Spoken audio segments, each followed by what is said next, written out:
एक पिता की भावुक कर देने वाली कहानी। बेटा बाप को एक अनाथ आश्रम छोड़ने आया था।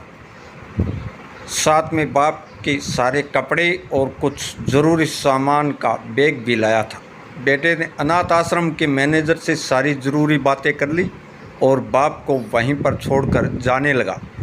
बेटा अभी अनाथ आश्रम के बाहर निकला ही था कि उसका फ़ोन बजा। फ़ोन उसकी पत्नी का था, जो दूसरी तरफ से पति को कह रही थी, वापस आने से पहले ससुर जी से कह देना कि किसी छुट्टी या त्यौहार पर हमसे मिलने नहीं आएंगे तो भी चलेगा।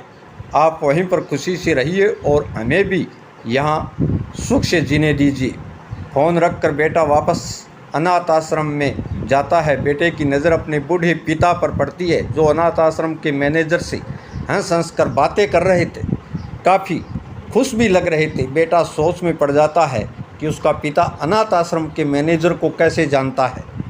थोड़ी देर इंतज़ार करने के बाद जब उसका पिता मैनेजर से दूर जाता है, तब बेटा मैनेजर के पास पहुंच जाता है और उससे पूछता है कि आप मेरे पिताजी को कैसे और कब से जानते हैं। मैनेजर बेटे को बताता है, मैं तुम्हारे पिता को कई सालों से पहले तब से जानता हूं, जब वह अनाथ आश्रम में एक अनाथ बच्चे को गोद लेने आए थे। दोस्तों, कुछ समझ में आया?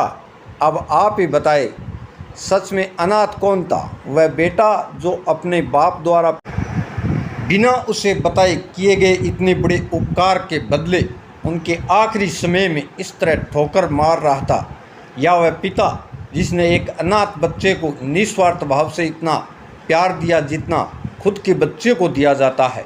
दोस्तों, अपने माता पिता की कदर करना सीखो, क्योंकि आप नहीं जानते होंगे कि उन्होंने आपसे क्या क्या छुपा रखा है।